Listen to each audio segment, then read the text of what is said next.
Hi everyone, I hope you all are doing fine. और आज का जो वीडियो है ये है मून के बारे में।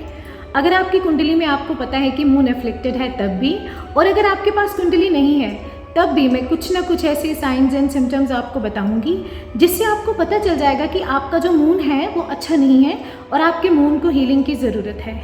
अब इसको हील करना क्यों इम्पॉर्टेंट है? Along with sun, moon is another luminary. और ये जो ल्यूमिनरीज होते हैं ये रोशनी देते हैं हमारी लाइफ में। ये बाकी ग्रह कितना हमें फल देंगे, इनमें से एक एटलीस्ट आपका बहुत स्ट्रांग होना चाहिए, तब जाके हमें बाकी ग्रहों के अच्छे फल मिलते हैं। ये वीक हो गए, बाकी ग्रह अच्छे हो गए तो उसका कोई फ़ायदा नहीं रहता। टैलेंट होते हुए इंसान को वो जो जगह मिलनी चाहिए, वो जो फल मिलना चाहिए, सुख मिलना चाहिए, वो नहीं मिल पाता, क्योंकि जो उसके ल्यूमिनरीज होते हैं या तो वो एफ्लिक्टेड हैं, डेबिलिटेटेड हैं, उनको ग्रहण योग बन रहा है, राहु या केतु साथ में है। तो ऐसी बहुत सारी कंडीशंस होती हैं जब सूर्य या चंद्रमा आपका एफ्लिक्टेड हो जाता है। खैर, हम इस वीडियो में चंद्रमा के बारे में बात कर रहे हैं। तो सबसे पहले मैं कुछ ऐसे साइंस एंड सिम्टम्स बताऊंगी जिससे आपको ये पता चलेगा कि वाकई आपका चंद्रमा एफ्लिक्टेड है। सबसे पहला जो साइन होता है कि आपका मून है वो कुंडली में फल नहीं दे रहा, वो वीक है, वो ये होता है कि एक तो आपकी माँ से बहुत लड़ाइयाँ होती हैं, माँ के पास आप रहते हैं तो आपको अच्छा एक्सपीरियंस नहीं होता, माँ का सुख नहीं मिलता और माँ की सेहत आपके बर्थ के बाद ही ख़राब होना शुरू हो जाती है। तो ये एक पहली चीज़ है। दूसरा, बिकॉज मून इज़ माइंड। तो जब आप मेंटली बहुत ज़्यादा डिस्टर्ब्ड रहते हो, बिना किसी वजह के कई लोग डिस्टर्ब्ड रहते हैं, मतलब वो वजहें ढूंढ लेते हैं। वो लोग मोस्टली ऐसे होते हैं जिनका चंद्रमा उनको फल नहीं दे रहा होता या किसी डेबिलिटेटेड पोजीशन में होता है। और कोई भी मेंटल डिसऑर्डर्स होना, इनका जो बेसिस है वो आपके एफ्लिक्टेड मून में ही है। जो लोग सुसाइड अटेम्प्ट्स करते हैं बार बार लाइफ में, क्यों करते हैं? कि उनका जो मून है, जो इमोशंस हैं वो उनके कंट्रोल में नहीं है, उनको कोप नहीं करना आ रहा है इमोशंस के साथ। तो जो इमोशनल लाइफ में बहुत डिस्टर्ब्ड हैं, जो अपनी इमोशंस के साथ कोप नहीं कर पा रहे, किसी ने कुछ कहा और वो अल्ट्रा सेंसिटिव हो गए, उनके लिए वो चीज़ मौत के बराबर हो गई। जैसे चंद्रमा के आपने फेजेस देखे हैं, घटते रहते हैं, फिर चंद्रमा बढ़ता है, वैसी मूड स्विंग्स हो जाती हैं उनके साथ। और बढ़ना एक और चीज़ है, मतलब इलेटेड मूड रहना एक और चीज़ है। जिनका डेबिलिटेटेड चंद्रमा होगा, क्षीण चंद्रमा होगा, या जिनका राहु या केतु के साथ बैठा है, उनके साथ वो जो लो वाला फेज है ना वो ज़्यादा आएगा। वो डिस्टर्ब ज़्यादा रहेंगे, खुश बहुत कम होंगे, या खुश होंगे तो अचानक से इतने खुश हो जाएंगे कि तब भी इमोशनल हो जाएंगे, रोना शुरू हो जाएंगे।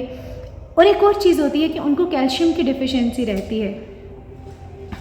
उनके जैसे हमारे नाखूनों पे वाइट वाइट निशान पड़ते हैं ना कैल्शियम की वजह से, स्किन पे भी छोटे छोटे वाइट खुश्की टाइप हो जाती है, पैचेस टाइप हो जाते हैं, वो भी काफ़ी बार चंद्रमा की एफ्लिक्शन की वजह से हो जाते हैं। और स्लीप डिसऑर्डर्स होना किसी को, वो भी चंद्रमा का ही देना है, क्योंकि चंद्र खराब जिन लोगों का होता है प्लस राहु भी खराब होता है, उनको स्लीप डिसऑर्डर्स ज़्यादा देखने को मिलते हैं। क्योंकि राहु जो है वो आपको कहता है कि रात को जागो, सुपर एक्टिव हो जाओ, और जो एफ्लिक्टेड चंद्रमा है वो आपको सोने नहीं देता। उन लोगों को कभी भी, जिनका एफ्लिक्टेड चंद्रमा है ना कुंडली में, एक तो बहुत देर में सोते हैं वो लोग, अगर सो जाएंगे तो उनको गहरी नींद नहीं पड़ेगी। नींद इस टाइप से होती है कि किसी ने उनकी कमरे में आहट कर दी, ज़रा सी कोई एंटर ही किया है तो वो जाग के बैठ जाएंगे, हाँ जी कौन है। तो इस तरीके की जिनकी नींद होती है वो एफ्लिक्टेड चंद्रमा वाले ही लोग होते हैं। अगली चीज़ है कि स्टमक इश्यूज़ बहुत ज़्यादा होते हैं उन लोगों को, पेट ज़्यादा ख़राब हो जाता है, क्योंकि जो भी वाटर बॉर्न डिजीज़ है ना उनसे वो बहुत ज़्यादा वल्नरेबल होते हैं। तो पेट खराब होना, फिर कोई भी पानी से रिलेटेड डिजीज़ है ना वो उन लोगों को जल्दी हो जाती है। लंग्स का इशू होना, सांस की दिक्कत, ये भी उन लोगों को होती है, क्योंकि लंग्स उनके वीक होते हैं जिनका एफ्लिक्टेड मून होता है। कभी ना कभी लाइफ में उनको ऐसा निमोनिया, फिर एस्थमा, ये सब चीज़ें उनको देखने को मिल सकती हैं। खैर, बाकी प्लैनेट्स का भी रोल होता है, लेकिन वीक चंद्रमा वालों को ये रोग ज़्यादा देखने को मिलते हैं अपनी लाइफ में। देन उनको पानी से डर लगता है। जिन लोगों को एक्वाफोबिया होता है, मोस्टली उनका मून डेबिलिटेटेड होता है। उनको छोटी सी बकेट में भी हाथ डालने में डर लगेगा कि इसके अंदर कहीं स्नेक ना हो, इसके अंदर कुछ और ना हो, मतलब पानी से बहुत ज़्यादा डर होता है। और उनको पानी से दूर भी रहना चाहिए, क्योंकि इन लोगों को पानी से खतरा भी होता है। डेबिलिटेटेड मून वाले या एफ्लिक्टेड मून वाले जब भी पानी के किनारे जाएंगे तो वो एक अजीब सा डर उनको होगा कि कहीं मैं इसमें डूब ना जाऊं। बहुत दूर से ही उनको पानी से डर लगना शुरू हो जाता है। वो कभी भी पानी में नहीं कूदेंगे, वो स्विमिंग नहीं सीखेंगे इस डर से कि मैं कहीं डूब ना जाऊँ। मून अच्छा फल नहीं दे रहा, इसका एक साइन ये भी होता है कि उन लोगों के घर में कोई ना कोई टैप खराब हो जाता है। एक ठीक करवाया, दूसरा खराब हो गया, एक वॉशरूम को ठीक करवा रहे हैं, दूसरा खराब हो जा रहा है, क्योंकि moon is water, moon is flow of water.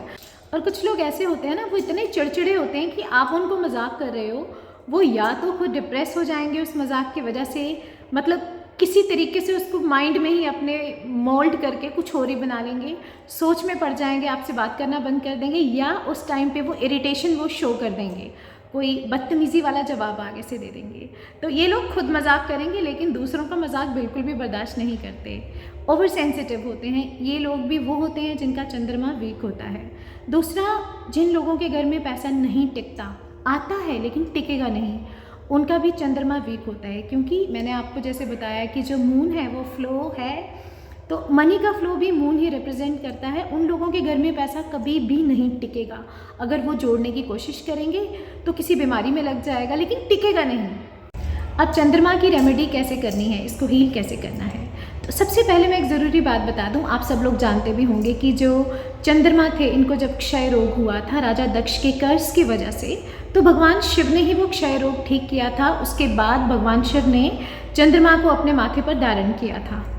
तो इस वजह से जो चंद्रमा के लॉर्ड हैं वो भगवान शंकर हैं, और जो लोग शिव भक्त हैं, शिव भगवान की पूजा करते हैं, उनका चंद्रमा कैसा भी हो, उनको एटलीस्ट वो बुरा फल नहीं दे सकता, वो हील हो ही जाता है। और आपने नोटिस भी किया होगा, चाहे आप अपनी कुंडली में देख सकते हैं किसी और की, जिसको भी कुंडली में चंद्रमा 6, 8, 12 में है, या कुंभ राशि में या स्कॉर्पियो साइन में है, एफ्लिक्टेड है, या फिर राहु केतु के साथ बैठा हुआ है, ग्रहण योग बना रहा है, वो लोग नेचुरली भगवान शिव की ही पूजा करते होंगे, क्योंकि जिस चीज़ की हमें स्कार्सिटी होती है हम उसी की तरफ अट्रैक्ट होते हैं हमेशा। तो ये ऑटोमेटिकली भगवान आपको गाइड करता है, नेचर आपको गाइड करती है कि जिस डीटी की आपको ज़रूरत होती है, आप नेचुरली बचपन से ही you are drawn to that deity. और भगवान शिव की पूजा जो है वो बहुत ही इनफॉर्मल पूजा है। सबसे अच्छी बात ये है, चलते फिरते आप ओम नमः शिवाय का पाठ करें तो भगवान आपकी सुनेंगे। ऐसी बात नहीं है कि आपको बहुत विधि विधान के साथ भगवान शिव की पूजा करनी पड़ती है। इस पूजा में सबसे अच्छी बात यही है कि भगवान आपकी भावना देखते हैं, आपका मन देखते हैं। आप चलते फिरते सुबह उठ के बिना नहाए धोए अपने बेड पर बस सही डायरेक्शन में बैठ जाओ, या तो नॉर्थ ईस्ट को फेस करो, या फिर आप नॉर्थ की तरफ मुंह करके बैठ जाओ। नॉर्थ ईस्ट को फेस करेंगे तो वो ज़्यादा अच्छा है भगवान शिव की पूजा के लिए। और वहाँ बैठ के उठते ही ओम नमः शिवाय का पाठ कम से कम 5 मिनट करें आंखें बंद करके। प्राणायाम के बाद थोड़ी डीप ब्रीदिंग करें 20 टाइम्स, उसके बाद आप ओम नमः शिवाय करें।